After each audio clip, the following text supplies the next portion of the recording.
to apply for a job in Japan. And if I get it, like, I'd love for you to come with me. And it's one of the most isolated high schools in the whole country. There's only one way, public transportation, it's a bus. And it's actually the longest bus route in the country. No Family Mart, no Lawson, no 7-Eleven where I was. Fell in love with Osaka, coming here over and over again.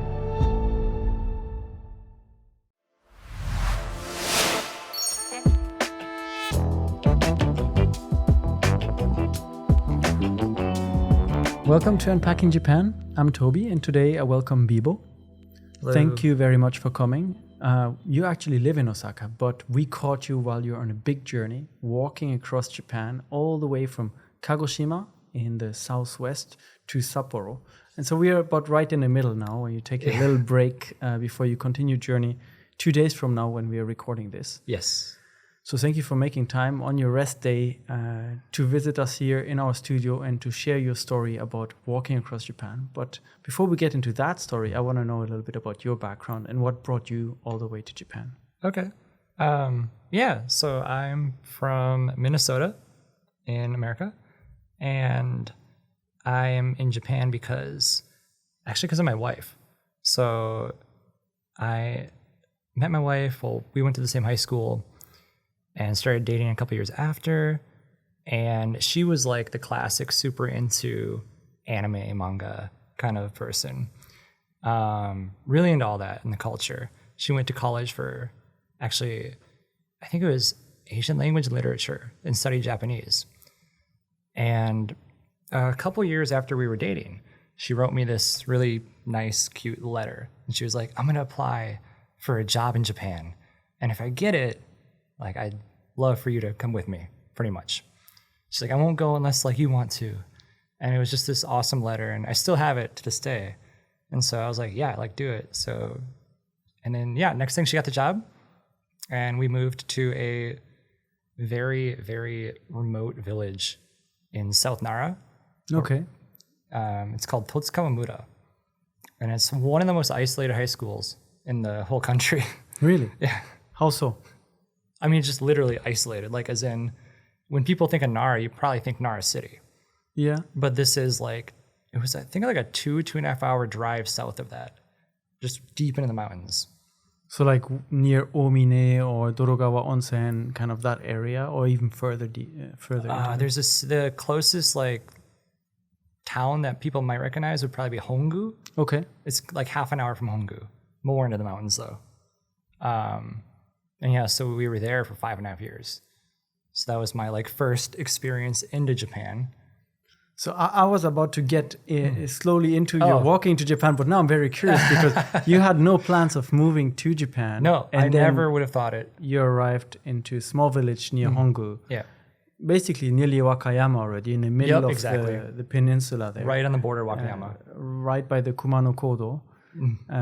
Yes. So how was it for you to suddenly arrive there? You may have thought, we're going to Tokyo, we're going to... Yeah, I mean, I never planned to go to Japan at all my whole life. And then my wife Sarah was like, yeah, I want to go. So we did it. But my experience, people ask a lot, like, what was your first experience in Japan? What was it like going from America to Japan? Like, what was the culture shock like? And for me, it was more so going from suburbs to nowhere, to the middle of nowhere. So that was my shock. So then the Japan, like getting used to Japan and stuff, kind of came second, one thing at a time, if that makes sense. Yeah. So I had to get used to just having like nothing around us.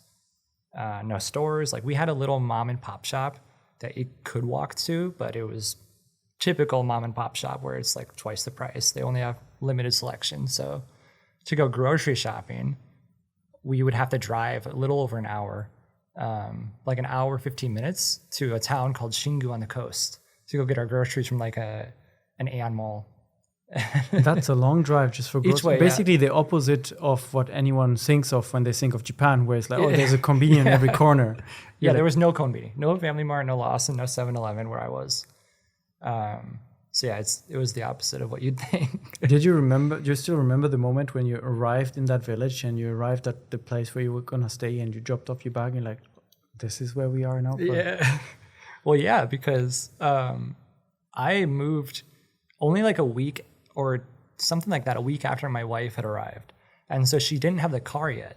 So the only way down there, there's only one way, public transportation, it's a bus. And it's actually the longest bus route in the country. Or it was at the time. I don't know if it still is. But yeah, at the time it was for sure. And so it was like I think it was like 3-hour bus ride from somewhere up in Nara City or maybe Gojo, one of those towns down to the mountains. And so I definitely remember like the whole journey, every twist and turn, I was getting so sick on the bus. So yeah, when we got there, it was like, wow, we really are kind of nowhere here. So this was 9 years ago. Yeah. You arrive in this little village where you said you stayed 5 years. Was there a moment when you thought, oh, actually, I want to stay here, I want to live longer? Because you didn't have a plan to come at all.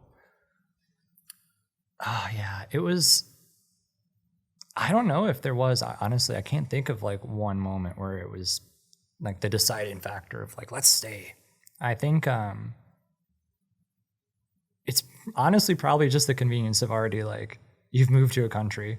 We've moved our whole lives here. We have a place. It's cheap, decent money, beautiful mountains. It was just more so like, this is kind of nice, so let's stay. I don't think there was one like deciding thing that made us decide to stay.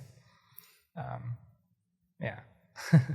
And throughout that time, you started streaming So, a little bit. Yeah, well, not at first. At first, I was doing some voice work, so like a little voice acting and audiobooks and things, just on the side. And then just super house husband mode, extreme house husband. We were in this really old, like dinky apartment. So I would just spend time cleaning, deep cleaning, fixing things. Like the Fusuma, the closet doors, had like 30-year-old paper that was peeling. So I remember going on YouTube and looking up like how to fix Fusuma and watching this video of this like 80-year-old Japanese dude teaching in all Japanese. So I'm just following what he's doing like physically. So I went on and got the paper, the glue and all that. And I spent like 2 or 3 days repairing all the closet doors. So I would just do stuff like that, little projects and random things for a while. And then I started streaming maybe two or 3 years after we moved there, I think. What was the reason for you to decide to start streaming online? It was honestly just like, I'm already playing games anyways. I'm kind of bored. I want to like talk to someone while my wife is at work and stuff. So let me, let's try to stream. Why not? It doesn't hurt.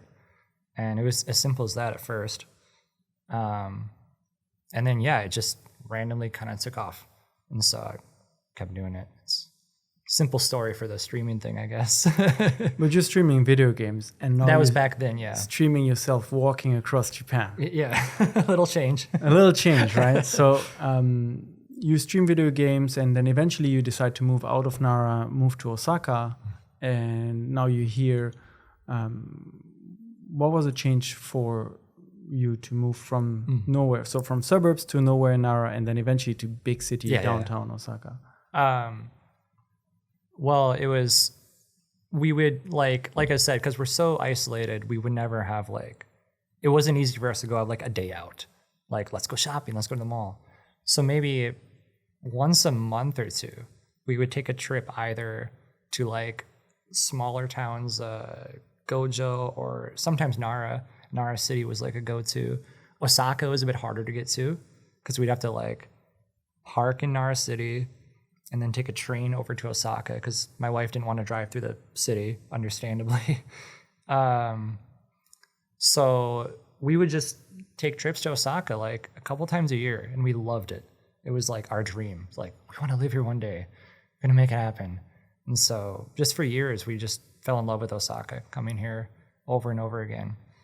And then, yeah, decided after it was 5.5 years, her like contract was up, so we moved to the city.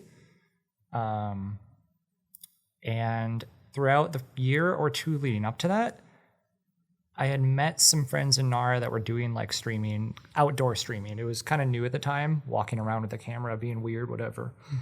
And so I would try to do it. We'd take a trip to Nara City. I'd get the camera out. We'd go play with the deer, feed the deer, whatever. And I just fell in love with it. It was so cool to show people around, like a little virtual tour everywhere I went. And so that was kind of, that led into I was like, when we get to Osaka, I'm going to do that full time. I'm going to jump into it. I'm going to get all the gear, invest in it, and I'm going to do this every day. So we just fell in love with Osaka. I fell in love with streaming, and it all came together. Streaming outside, walking around is quite different than, you often see people on YouTube making videos of showcasing an area, best restaurants to eat at, places to go. But if you're live streaming, you're showcasing something to someone while you're there, right? And someone can interact with you. Yeah. And that gives an extra value maybe also for you as a streamer to have this live interaction with someone on the other side of the world, but not about a game, but about the real world. Yeah. Yeah, it's interesting. It's really cool. It's a lot different. And so from there, you stream yourself walking around Osaka. Did you end up doing it every single day, walking around the city? Yeah, it would just be kind of like virtual tours, or someone would be like, oh, there's this shrine over here, like go to Namba Yasaka Shrine or something. Like, okay, sure. And it was just impromptu all the time. Like, oh, let's go here. Amimura today? Sure. Shinsekai today? Why not? So like interaction with your viewers who wanted to see a specific area and you take them there. Yeah. So you had built a community at that time already. Yeah. And at what point came the moment where you decided to cross Japan? That was maybe early to middle of last year. I'd say I started to think and plan it. I had things had sort of dried up. When I say dried up, I mean I was getting kind of burnt out, because there's only so much I can walk the same roads and see the same thing every day and try to keep it exciting. So I started to kind of take more breaks here and there. I was getting just burnt out from streaming. And I was like, I got to do something big. So I decided to plan a big trip. And then that led to the walking that I'm doing now. So let's talk about this trip now, because that's like our main topic for today. Okay. And I want to know first maybe, what went into the preparation for this? How long did it really take from the moment you decided, okay, I'm doing this, until you went to Kagoshima and started walking? Right. Yeah, it was a lot. So it was, like I said, I think early to mid last year, I thought about it. I was like, and actually originally I was going to bike. I actually spent a while, like a half a year or more, building a touring bike. Like, it's a nice Trek, converted e-bike, this really cool thing, all the bags and touring setup. And I wanted to. That was going to be I'm going to bike across Japan. But then that became super normal. Just like and when I say super normal, I mean like a lot of streamers started to bike. It got easier, the tech. Like, you could just throw a phone on your chest mount and do a biking stream, and you're a biking streamer. So I was like, okay, everyone's doing that. I want to do something new. I'm going to walk across the country. But then I have a really bad back. Like, my lower back, I can't wear backpacks that are more than like 10 pounds. So then I was like, how am I going to do this? How am I going to walk? And you know how in Japan a lot of people have like the doggy and the cat strollers and stuff, right? So originally that was the plan. So I went out shopping and looking for those, and then found out the wheels are too small. They're actually pretty tiny. They don't hold much. But I was seeing these like camping wagons, which eventually led me to finding actual double, like these big baby strollers. And so most of the planning was trying to find a really good one of those, somehow get it shipped to me. And then I had to build this crazy aluminum framework for it. So it's all custom inside with like there's this giant cage that holds all the gear. And then it was months of planning and building, trying things out. Oh, this didn't work. The camera's shaky here, this and that. Just testing all the gear until it was perfect.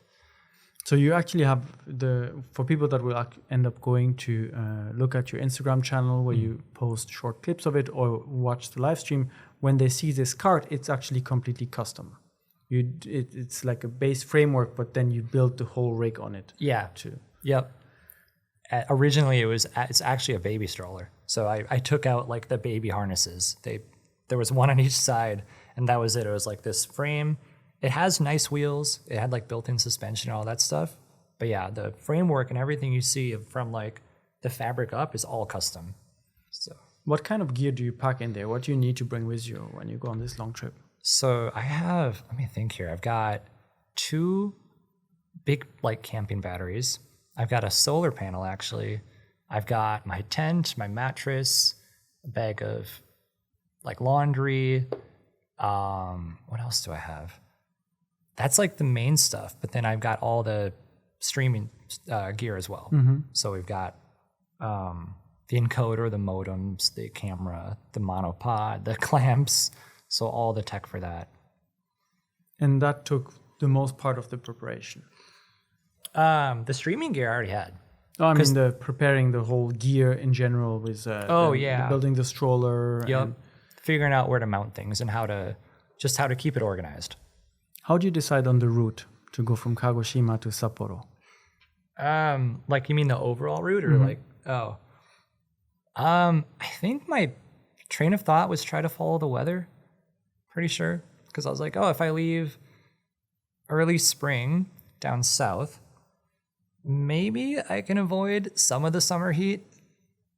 Didn't work out, obviously. We're in Because the summer heat. you're right in the middle of it, and you're gonna head Yep. through quite a few hot months now. Yep. But at least I'm not down south during it. So I guess it kind of worked. How long did you plan for the whole trip?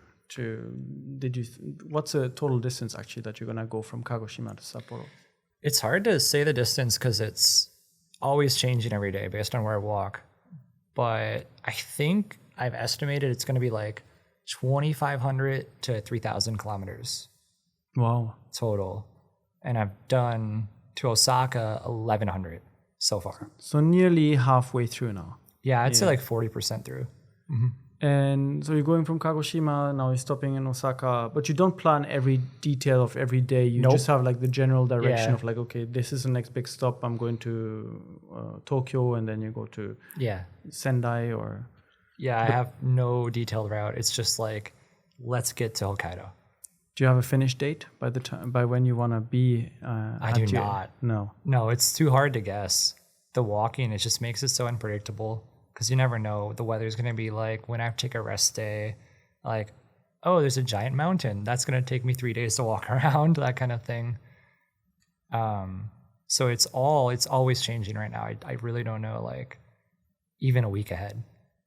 So let's go back to the beginning now. You have your gear, you have everything ready. You know, I'm starting in Kagoshima early spring, and you tell your family, all right, I'm going to Kagoshima, and then I'm going to be walking for the next few months all across Japan.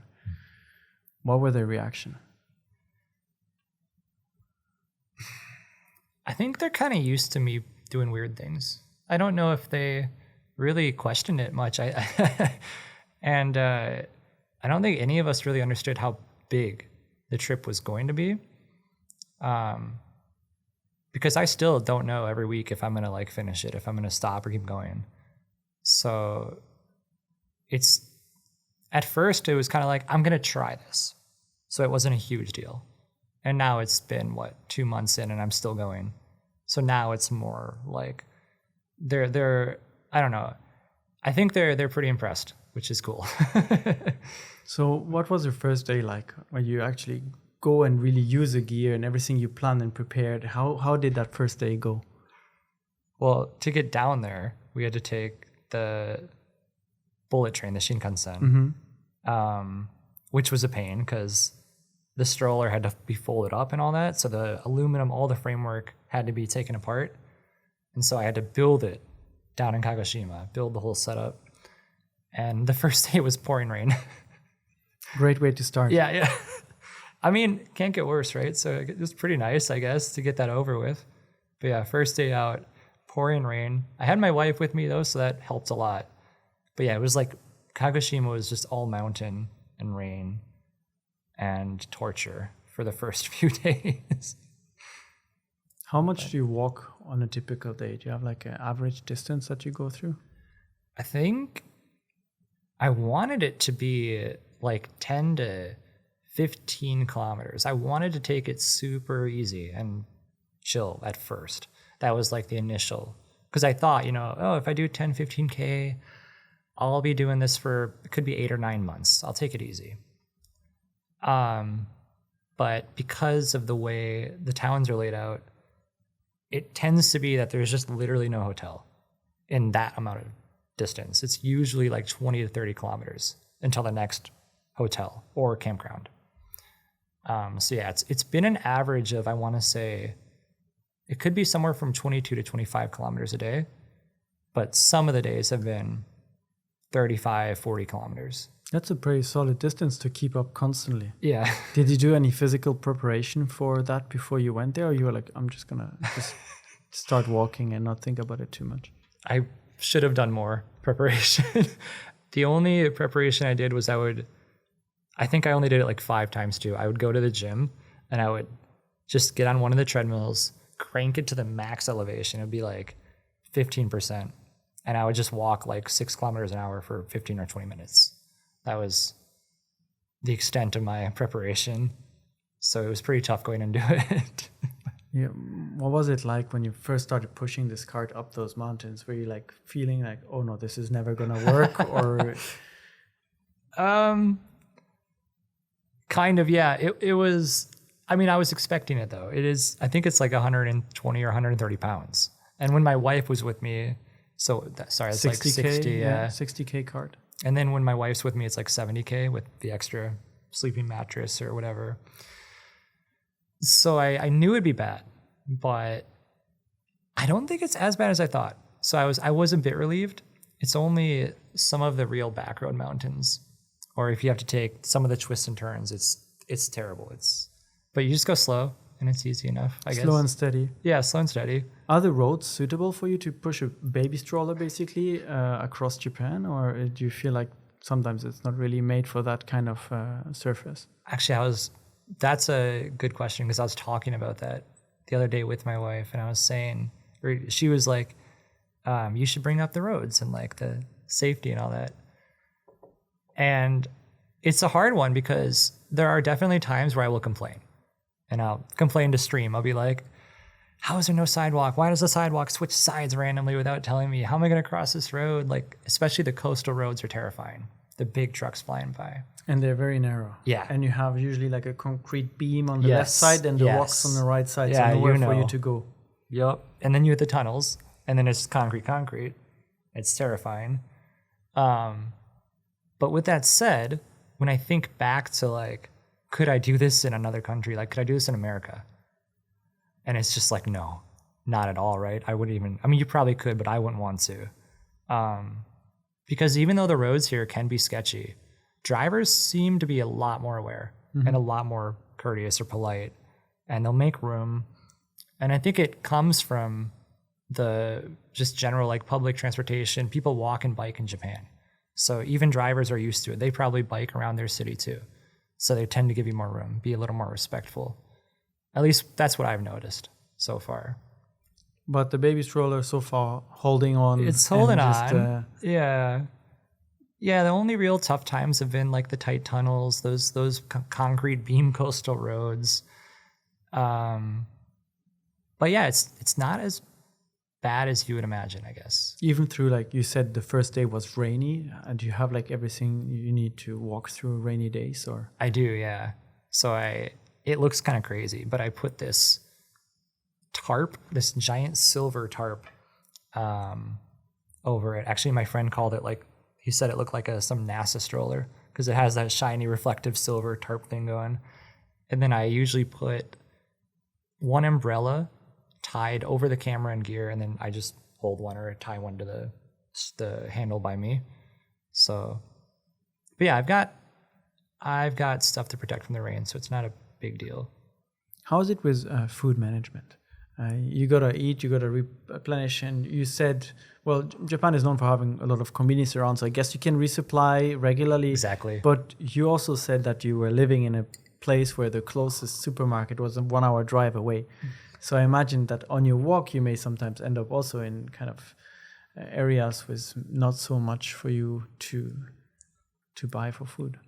Yeah. I mean, nothing is compared to where we lived so far.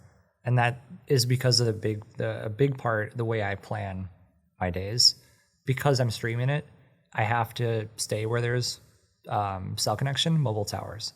which tends to be, more suburbs or actual small towns. And luckily, like you mentioned, konbinis in Japan exist. So there's pretty much, if I'm ever starving, usually there's a konbini within an hour or less from where I'm at. And otherwise, I do just carry some protein bars and like those little jelly vitamin drinks and things on me.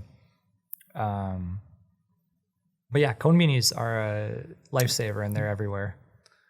So. One of the things you are doing is streaming all of this, right? So I imagine you need a lot of batteries as well to charge. And you said you bring 2 batteries and a solar panel. Yeah. How do you manage the kind of energy supply do you sometimes run out of battery and you can't continue, or is it kind of self-sufficient basically? Yeah, if it's a sunny day or even a little overcast, it's self-sufficient. It's unlimited power pretty much. But during rainy days and whatnot, I think I've been close to running out of battery one time only somehow. Otherwise, I think I'm able to run the gear and stream setup for, I believe it's 2 or 3 days. It's like 30 hours. That's pretty solid. Yeah. Considering everything that's going on with it, it's pretty good. And then I can just charge up at a hotel overnight, everything, and good to go. You've been on the road for 2 months now? Yeah. What's been one of the most difficult part of the journey so far? There's a couple. The hardest actual day was down in, I think I was making my way to Kumamoto, and I had to do, it was relatively early in the trip, maybe 1 or 2 weeks in, and I had to walk 30 kilometers, which back then was like the first time I had to do it, because it had been 2020 up until that point. And so I did this day, and I could only get a hotel for one night. And by the end of the 30K day, I had blisters on both my feet. And then the next day I had to walk 40 kilometers to get to Kumamoto, and there was nowhere. I'm trying to think if it was Golden Week. That's what it was. Now I remember, yeah. So it was Golden Week. So the only hotel was 40 kilometers away in the city. And I had already had these blisters broken open. So it was like the most physically painful day I've ever had. Just walking on these disgusting open wounds for 40 kilometers. And they keep getting bigger. Yes. They kept getting bigger. It was actual torture. And that was definitely the hardest day. I don't think anything would match that. But as far as like overall, some of the hardest things, it's been finding accommodation, especially down in Kyushu, was very hard. Like lack of hotels or lack of availability? I think it was both. It was the towns were just spread really far apart. And then the Golden Week happened to be while I was there. And then the campgrounds were, and that's a whole conversation in of itself, the campgrounds in Japan, but they were very difficult to get permission to sleep in. How so? So camping in Japan is interesting. It's I'm trying to think of a word for it. It's very hobbified. I don't know if that's a real word. I think I get an idea of what you mean. Okay. A lot of people have gotten into camping, especially during COVID, and it kind of really boomed, right? And a lot of people went out and bought camping gear, and it's not necessarily the camping we have or we are familiar with in the West. You just put up your tent and you just sleep in it, and then you pack up. You want to go to leave. bed. Yeah. It's more like you build a little mini home. Yes. In a campsite where you bring extra beds and little sofa and cooler boxes and the whole gear. Yeah. To have your living room outdoor, basically. Yes. And there's very few people that don't do that. There's a lot of day camps. There's a lot of glamping. There's a lot of what you just described. But as far as just like, hey, can I come sleep for the night? Like, do you have a plot of grass that I can put my tent down, go to bed, and leave the next morning without a trace? Is hard. And we struggled with it a lot because my wife would help me out. She'd try to call campsites, figure out like, can we go there? Can we go here? And what would happen is even if they were wide open, she'd check the website, I'd look too, and it'd be all vacant, 40 plots, no one's there. She would call. There was specifically one day, I think it was that day, it might have been the blister day. The blister day, that's what we call it now. She was trying to get a campsite so I could stop sooner. And they were like, oh, you didn't reserve yesterday, like the day before. And she's like, oh, okay, but it shows that you're all, but you didn't reserve yesterday. And they kept saying that over and over again. And we run into that a lot here with the rules. And like, it's very Japanese, follow the rules to a T no matter what. And that's been, a big struggle trying to get places to sleep. Because if you don't reserve 1 or 2 days ahead or a week ahead at some of them, you just can't go, no matter what. They will turn you down. And so for you, that's difficult because you don't plan a week ahead, right? You don't know where you'll be in a week. You don't know if you'll even make the distance, or you don't know if you will go down that route. Exactly. And it's like, to me, camping is like, it's like a nomad thing. You want somewhere to sleep. That's all you want. But they just do not treat it like that here. So it's been almost impossible at times to get places to sleep like that. So it's unfortunately been mostly hotels. What are the rules for kind of wild camping in Japan, where you just put your tent, on a beach or in the forest somewhere, and you leave the next morning? So it is not legal, but it's also probably, it's like a big gray area, essentially. And a lot of people do recommend. They're like, you should do this. They're like, this beach looks nice, wink, wink, nudge, nudge. And for me, it's a no-go. Just because I'm streaming, and I'm a big part of like what I'm doing is trying to set a good example and follow the rules. So the last thing I want to do is like condone or tell people like that you can just go sleep anywhere in Japan. So that's been probably why it's hard. Because I know a lot of other people, especially if you're not on camera, you could probably just pull over and go to bed in a park or on a beach. Yeah, I think of, because I did some camping a while back as well, and there's no law strictly forbidding wild camping, but it's usually not authorized in most areas. And then you can read on some forums people recommending that, if you just put your tent and you don't leave anything behind and you leave at first light, it's generally fine. Yeah. But it's also not encouraged and not officially explicitly allowed. You can camp here. Exactly, yeah. So accommodation, one of the biggest challenges. Yes, definitely. Are you gonna now, for the second leg of your journey, try to plan more and kind of maybe detail your route a little more so that you have options for accommodation, or do you want to keep doing the way you've been doing so far? Yeah, I will be trying to play by the rules and do the reservations ahead of time kind of stuff. It's just gonna make things harder though, because if I reserve a campsite a week ahead, I have to get there. So now it's going to be a lot more like, well, there's a storm, but we're walking through it.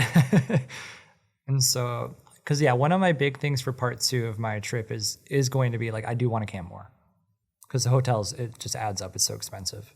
Yeah, even if you get some, without naming brands, but cheap business hotels, if you sleep there every night after months, that's a lot. It really adds up, yeah.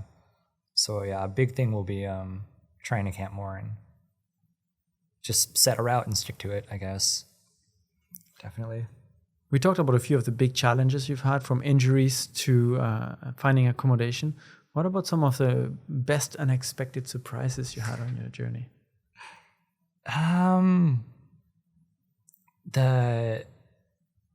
Everything in between.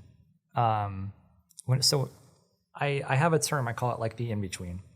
And it's what I love about this kind of trip. It's, people go to Tokyo, you go to Osaka, you go to Nara, Kobe, but no one really goes in between.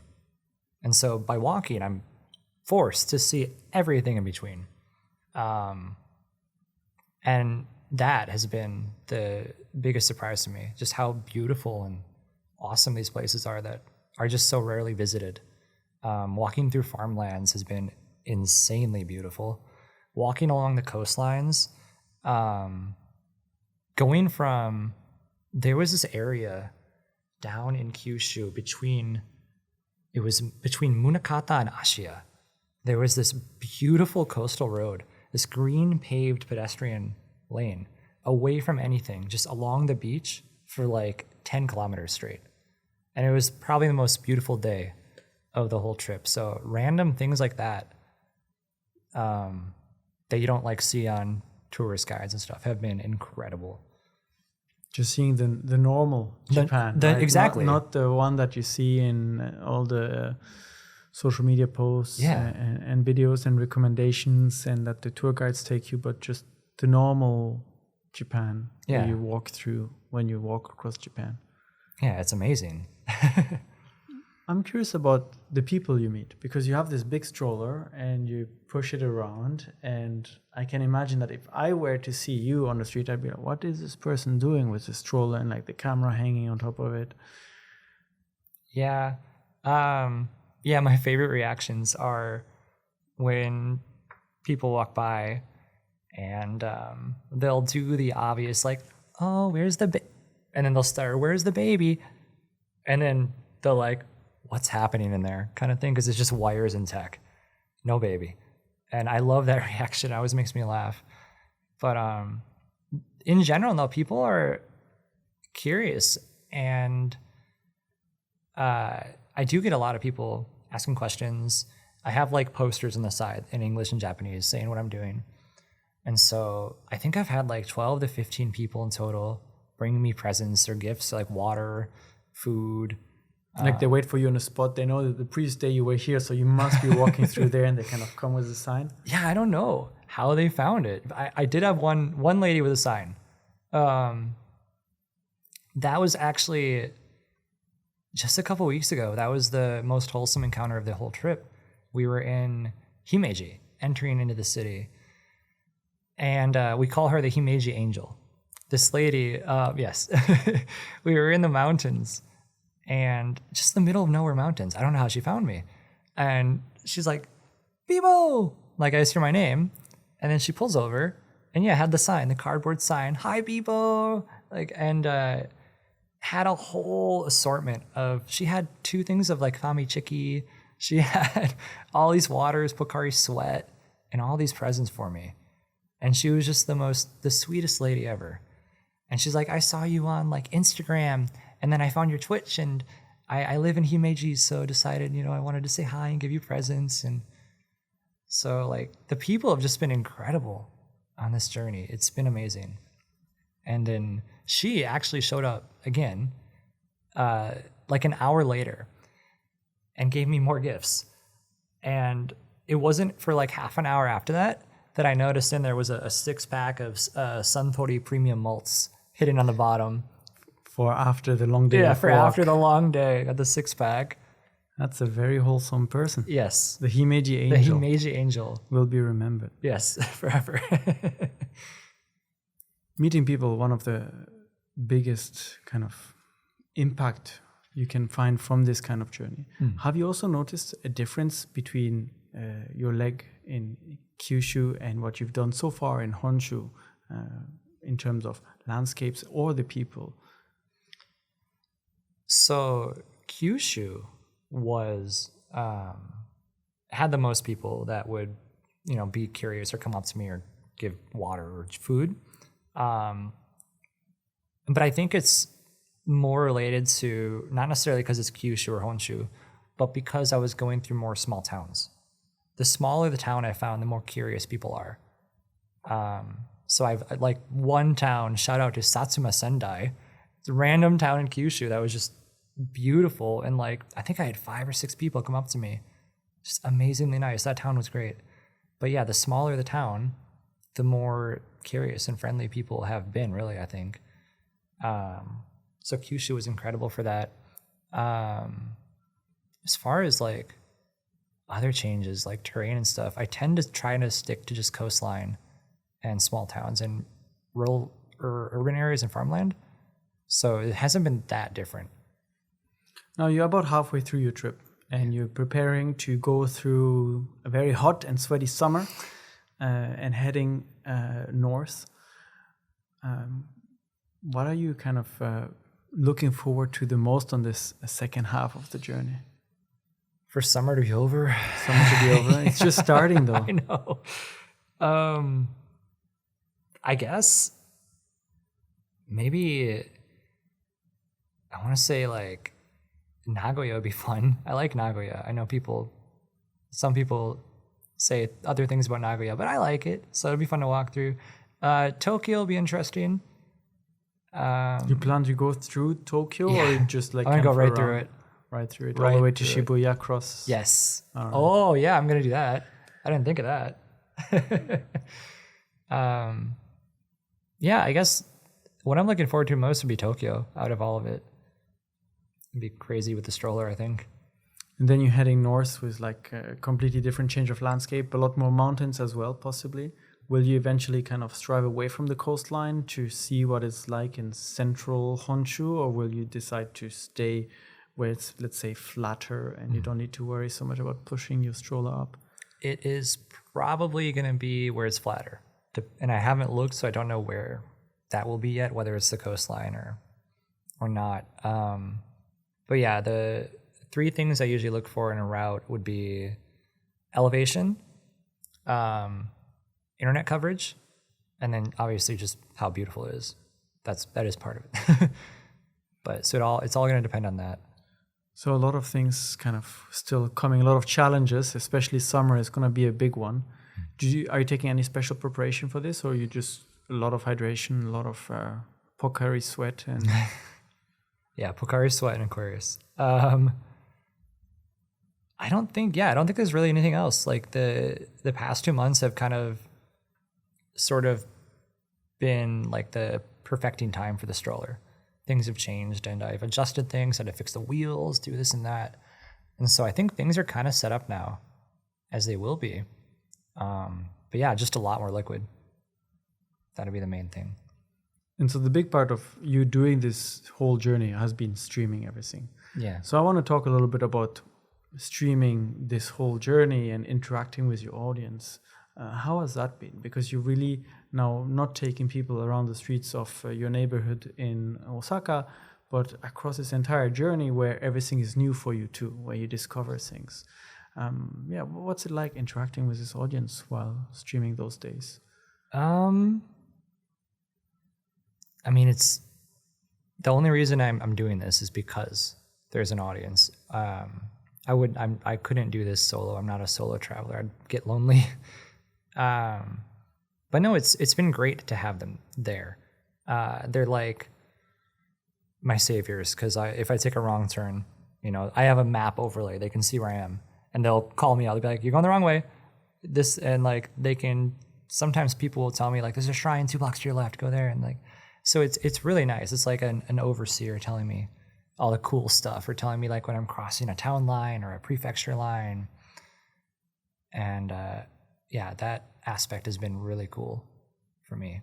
Actually, very interactive then. They really pay attention to where you walk, and they don't just have it in the background. They're like, where is he on the map? And like, is he still... Oh, I'm sure a lot of people have me just on their third monitor as well. But yeah, there are the loyal few that will definitely help me out. How do you manage technical issues on the stream? I imagine that sometimes maybe camera shuts off, sometimes batteries don't work, or solar panel is not plugged in properly. Do you ever have those technical issues, or is it fine? Has it been fine so far? I mean, I gotta knock on wood. I've been fine so far. Just random things like, oh, I forgot to plug the encoder in, but then easy fix, plug in, good to go. It's the gear has been like the planning the gear has been very important to make sure that doesn't happen. So those 6 months of preparation went into you not having major issues, knock on wood, for the first 2 months of your trip so far. Well, like basically. The first 3 years of streaming was preparation, to make sure this would go smooth. The only time it really struggles is if I'm going around like a cape or through a mountain where there's no mobile tower. But then I just lose internet for a bit. They get to watch like clips of previous streams while it's down, and then I come back when the internet's back. That's like the worst tech thing that really happens. Not a huge deal though. Is there one thing on the next leg of the journey that you kind of apprehend a little bit? or are you ready for everything now? You've seen it all. Yeah, actually, between Osaka and Nagoya, this area is going to be really hard because I can choose to either go to Nara City and then go east directly through all those mountains. Because if you look on a map, it's just all mountain. Or I can choose to go up through like South Kyoto and around.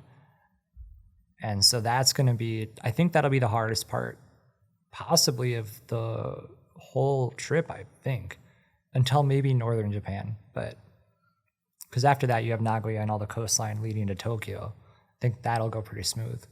Because the other alternative is walk around Wakayama, but then it's a lot of extra kilometers. That's a lot extra. Yeah. I think way too much extra, yeah. But looking back now on your first part of this journey, what would you feel like are your biggest lessons from doing this? You said you were getting burned out from streaming a little bit and you got to do something big. And here you are walking already over 1,000 kilometers. What's your takeaway so far? Cliche sounding, but Japan is beautiful, I guess. And my takeaway is kind of like what I was saying earlier, like go to the in-betweens. And I've been telling people that for a long time, don't just go to Tokyo. Even Osaka, don't just go to Osaka. Go to the in-between places. Go to a town no one goes to. Meet locals, go to small bars, these places are great.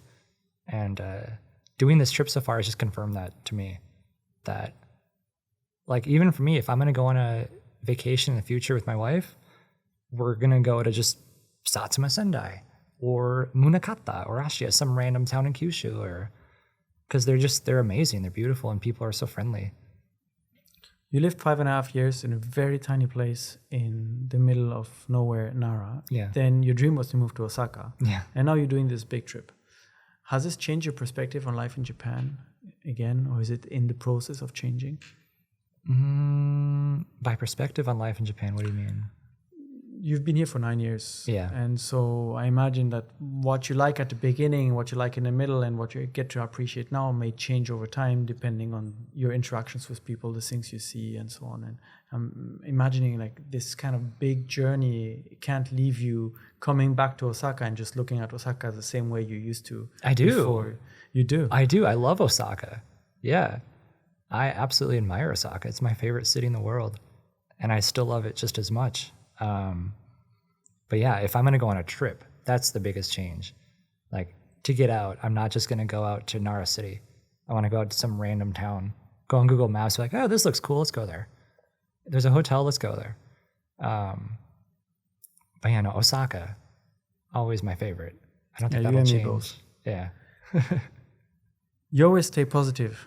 And even, you were talking about your blister day and the pain you went through, but when you look at the videos and the playbacks from this, you still try to be positive and you still try to, how do you manage to do that when you kind of struggle and you're by yourself pushing your stroller there through the rain? I don't think I do. I try, but there's definitely times where I'm cranky or I'm mad even. But I don't know. I try to think like, when am I going to get this chance again?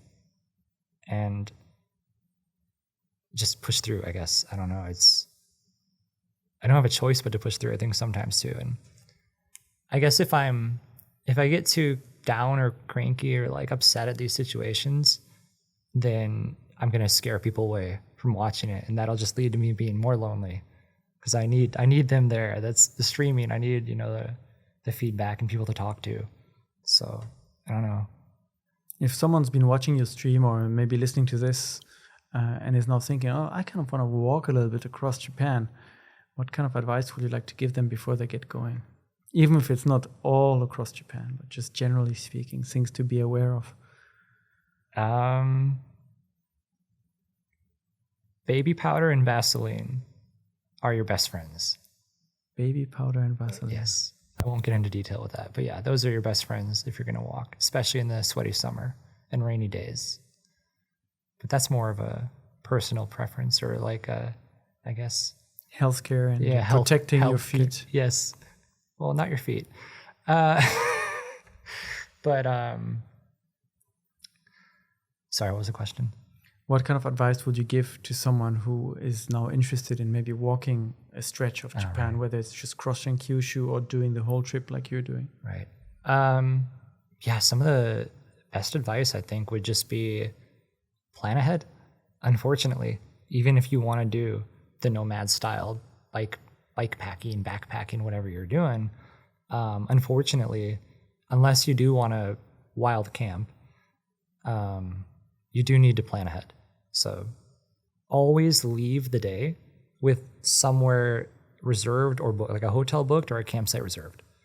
Because at first I didn't do that, and it was very stressful to reach a town at the end of the day and be like, oh, well, there's no hotels here. We have to walk another 5 kilometers to the next town over. And it would, that was some of the most stressful times. So always leave knowing where you're going to sleep, I think is a big thing. Even if you have to walk through the rain to get there. It's just, at the end of the night, if you get there, you have somewhere to lay down and sleep, you're going to be much happier. It's a big source of comfort. I can imagine to know that at least tonight you have Yes. the bed and the shower Yes. and kind of a place to just close your eyes comfortably. No matter how bad it is, yeah. Because in that case, if I'm soaking wet, my feet are squishy. But yeah, I know I have a bed later, then I can push through and it makes things a lot easier. But like we were saying earlier with Japan and the rules, you need to plan ahead. And especially if you're going to camp, look a week ahead. Because I know like Kitakyushu, for example, all of the campsites there are 1 week reservation. If you don't reserve 7 days ahead, you can't go there. And those are the city campsites. So you need to plan ahead and know where you're going to be. Plan, even if you want to be a nomad. That's Yes. the trick to a successful trip across Japan. Unfortunately, yeah. In a few months, we'll see you walk into Sapporo city, knock on wood. Are you already thinking about what's after, or is your mind right now just on? My mind is Making it. definitely just on this. I'm a big project at a time kind of guy. So what I do next would depend on the success or the not success, whatever happens of this journey. So yeah, right now it's just everything into this project or this trip. You're doing this by yourself, but regularly your wife comes for some legs of the trip. Is she going to keep doing this all the way to Sapporo? Yeah, hopefully. Yeah, it just depends on if I try to plan to be in like a accessible city by train on a weekend where she might have 3 days off or something, so she can join. So it all depends on that. But yeah, that's we're very close, so it's hard to be apart. So at least every 4 weeks, 5 weeks max, try to get her out and visit, hang out, and walk with me. We covered a lot of different topics about your journey, from the preparation, the difficult day, the good days, and kind of advice such as planning and the campsites in Japan. Do you feel like there's something specific that we haven't covered that would be important for maybe our listeners to know regarding to your journey across Japan? Can I look at my phone? You can look Can at we your phone. edit this for a sec? Yeah, we can. Oh, thank you. You took notes? I did. Oh, all right. Pulling out the notes. I have a terrible memory, so I had to take notes and stuff.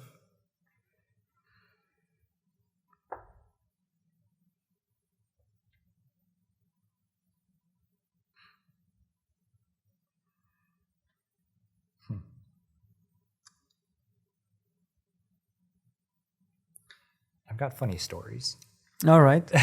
Let's hear your funny stories. All right.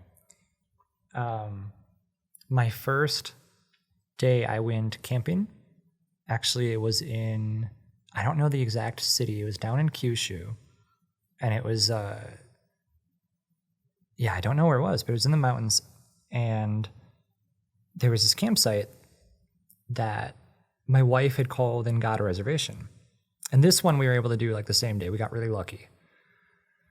And so I show up and no one's there at all. But there was this lady, that local lady that had like seen me and ran up like, what are you doing? How, like, well, this is so cool. So go, and like gave me like a water, I think. And then when I got to the campsite later, no one was there, but she showed up. She's like, oh, is this the place? This is the campsite you were telling me about. And she's like, no one's here. I was like, I realized that. And then, but she found a number on the wall, called the number, And the owner was like, oh, yeah, pretty much saying, obviously in Japanese, but he's like, oh, yeah, sorry, I drank too much. I can't show up.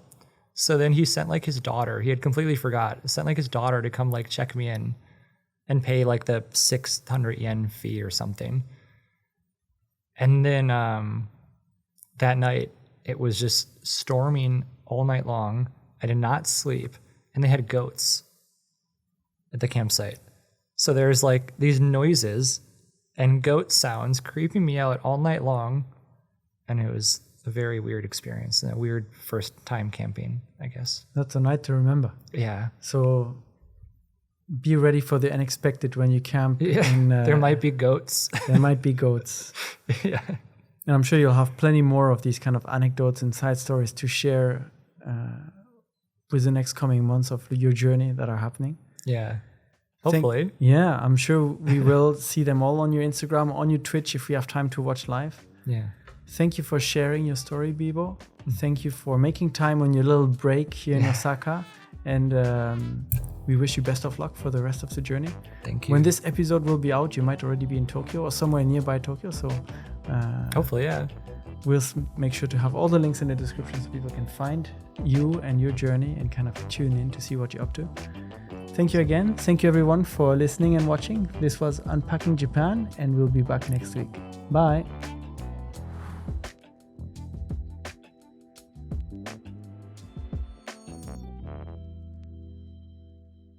Are you looking for another podcast episode to listen to next? If you like the one you just listened to, I'm sure you'll also enjoy the one that I've selected and linked in the description down below. Go check it out.